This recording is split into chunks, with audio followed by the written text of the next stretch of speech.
ডিসেম্বরের ঘটনা যে সে যখন মারা যায়, তখনই তো সাথে সাথে আমি উত্তরাখণ্ডের যিনি মাননীয় মুখ্যমন্ত্রী ধামিজি, পুষ্কর সিং ধামিজি, ওনার সাথে আমি কথা বলেছি।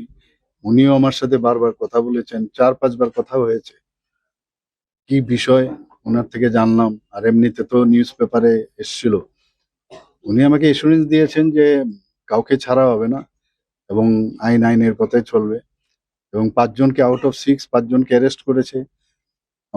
আমাকে যা বললো যে একজনকে ধরবার জন্য ওনারা পুরস্কারও যেরকম হয় ঘোষণা করেছে। তো এখন যা জানলাম, এখানে এখনো অব্দি ওকে ধরতে পারেনি। পুলিশের হাত তো লম্বা, ধরতে তো আজকে না হোক ধরবেই ওকে। অত্যন্ত দুর্ভাগ্যজনক ঘটনা। মাত্র 25 থেকে 26 বছর ওর বয়স। এমবিএ করছিল, এমবিএ করে পাশও করেছিল, বলে প্লেসমেন্টও পেয়ে গেছিল দিল্লিতে।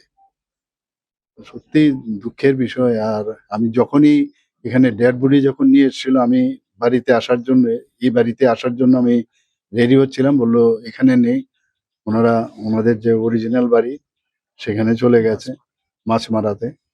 এইবার যখন আমি নর্থে যাই, আসার সময় ভাবলাম যে মাছমারাতে যাব, আবার শুনলাম ওরা এখানে চলে এসে। তো আমি আজকে এর জন্য এখানে আসলাম। আহ ওনার প্রথমে ওনার যে ছোট ভাই আছে, ওকেই ওই ওরা আঘাত করার চেষ্টা করেছিল, আর ওকে বাঁচাতে গিয়ে শেষ পর্যন্ত ওর জীবন গেল আর কি। তো আমাদের তরফ থেকে আর কি করবো, আর্থিকভাবে তো আমরা কিছু হেল্প করার চেষ্টা করলাম। ওখান থেকেও ওনারা আর্থিকভাবে উত্তরাখণ্ডের যিনি চিফ মিনিস্টার মহোদয়, উনিও করেছেন।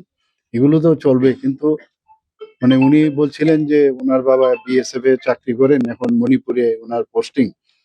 তো যদি এখানে আইজি হেডকোয়ার্টারে শালবাগানে আনানো যায়, তাই আমি বলছি চিঠি দিন আপনি, আমি এ বিষয়ে নিশ্চয়ই চেষ্টা করবো। যাতে, কারণ ওরা এখন মেন্টালি, একজন ছেলে কারোর বাড়ির যদি চলে যায় আর এত অল্প বয়সে, কি হতে পারে এটা তো আমরা সবাই ফিল করি। তো বললাম যে আমি চেষ্টা করব। আর ওর ছোট ভাইয়েরও biodata, he was doing graduation in sociology, এখনো কমপ্লিট হয়নি। তো ওনারা বলছিলেন যদি ওর কিছু আহ, করা যায় তো ভালো। আর ওখানকার যে ইনভেস্টিগেশন গুলো চলছে প্রপারলি যেন হয়। আমি তো সেই ব্যাপারে বারবার মাননীয় সিএম এর সাথে আমার কথা হয়েছে কয়েকবার। উনি আমাকে কথা দিয়েছেন যে কোনো জায়গার মধ্যে খামতি হবে না।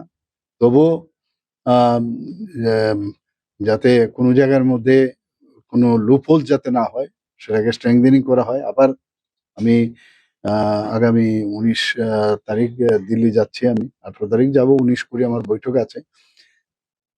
তো মাননীয় মুখ্যমন্ত্রীর সাথে দেখা হবে। ওনাকে আমি আরো পুরো ডিটেলস, ওনাদের যা যা ওনারা বলেছেন সেই বিষয়গুলো ওনার গোচরে আনবো।